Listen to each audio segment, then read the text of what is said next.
Hi friends, welcome to our channel. ఈరోజు నేనైతే egg pasta అయితే చేస్తున్నాను పిల్లల కోసము. సో దానికోసం అయితే ముందుగా పాస్తా తీసుకొని అయితే ఉడకబెట్టుకుంటున్నాను. చూడండి, ఇప్పుడు పాస్తా అయితే ఉడికింది. ఇంక కొంచెము ఒక 2-3 మినిట్స్ అయితే ఉడికితే సరిపోతుంది. ఫస్ట్ టైం ఎవరైతే చూస్తున్నారో మా ఛానల్ని అయితే సబ్స్క్రైబ్ అయితే చేసుకోండి. అలాగే నెక్స్ట్ ఇప్పుడు ప్రాసెస్లోకి వెళ్ళిపోదాము.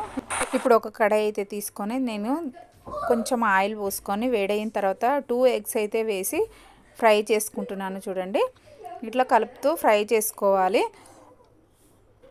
కొంచెం బాగా ఫ్రై అయితే చేసుకోవాలి. చూడండి, ఫ్రై అయితే అయిపోయింది. ఇప్పుడు ఈ ఫ్రైని తీసి అయితే పక్కన ఉంచుకుందాము. వేరే బౌల్లోకి అయితే తీసుకుంటున్నాను.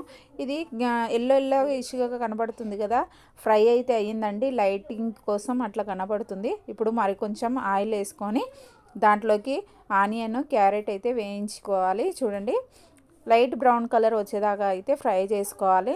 ఇప్పుడు కొంచెం కరివేపాకు కూడా వేసుకుందాము. దాంట్లోనే సన్నగా కట్ చేసి పెట్టుకోవాలి కరివేపాకు. చూడండి, సన్నగా కట్ చేసిన కరివేపాకు కూడా వేసి ఒక 2 మినిట్స్ ఫ్రై చేసుకున్న తర్వాత ఇప్పుడైతే కొంచెం అల్లం ఎల్లిగడ్డ పేస్ట్ అయితే వేసుకుందాము. చూసారు కదా, అల్లం ఎల్లిగడ్డ పేస్ట్ కూడా వేసి మరొక 2 మినిట్స్ అయితే ఫ్రై చేసుకుందాము. ఇలా ఫ్రై చేసుకున్న తర్వాత నెక్స్ట్ ఇప్పుడు ఉడకబెట్టిన పాస్తా అయితే ఉంది కదా, సో అది నీళ్లు పోయేదాకా ఉంచుకోవాలన్నమాట.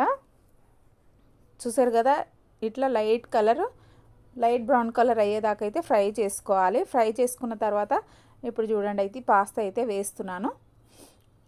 సో దాంట్లోనే ఉంచడం వల్ల ఇలా అయిపోయింది. ఇప్పుడు ఈ పాస్తా ముక్కలు అవ్వకుండా సేమ్ అదే రకంగా ఉండేలాగా నేనైతే కలుపుతాను. చూడండి, చూసారు కదా, ఇలా ఈ పాస్తా వేసిన తర్వాత ఒక 2 నిమిషాలు అయితే ఆయిల్లో ఫ్రై చేసుకున్న తర్వాత కారము, ఉప్పు, నూడిల్స్ మసాలా ఉంటుంది కదా, అది ధనియాల పొడి అయితే వేసుకుంటున్నాను. ఈ 4 ఐటమ్స్ వేసుకొని మొత్తం మిక్స్ అయ్యేలాగా బాగా కలుపుకోవాలి, పాస్తాకి పట్టేలాగా. చూసారు కదా, మొత్తం ముద్దలా ఉన్నది, ఒక్కటి కూడా విడిపోకుండా అయితే నేను కలిపి అయితే చూపిస్తున్నాను మీకు. ఎందుకంటే వాటర్ పోవాలనేసి అయితే నేను పక్కన వేసి పెట్టాను కదా, సో దాంట్లో ఆయిల్ కూడా వేసాను, అయినా అతుక్కుపోయాయి.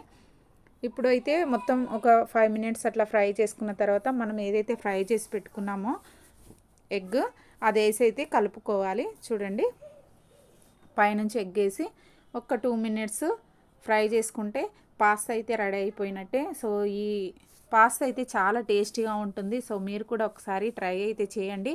ఇది మా చిన్న పాప అడిగింది, తన కోసం అయితే చేశాను. సో ఇప్పుడైతే ఎగ్ పాస్తా అయితే రెడీ అయిపోయింది. చూడండి, వేడి వేడి ఎగ్ పాస్తా. టేస్ట్ విషయానికి వస్తే తననే అడిగి తెలుసుకుందాం ఇప్పుడు మనము.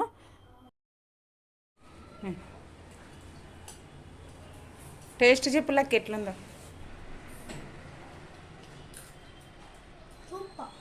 సూపరా? నిజంగా చెప్పు. ఈ పాస్తా మీరు కూడా ఒకసారి అయితే ట్రై చేయండి తప్పకుండా. మీ పిల్లలకు కూడా నచ్చుతుంది. నేను కూడా తిన్నాను, టేస్ట్ అయితే చాలా బాగుందండి. సో ఈ వీడియో కనుక మీకు నచ్చినట్లయితే లైక్ చేయండి, షేర్ చేయండి. అలాగే ఫస్ట్ టైం ఎవరైతే చూస్తున్నారో మా ఛానల్ని అయితే సబ్స్క్రైబ్ చేసుకోండి.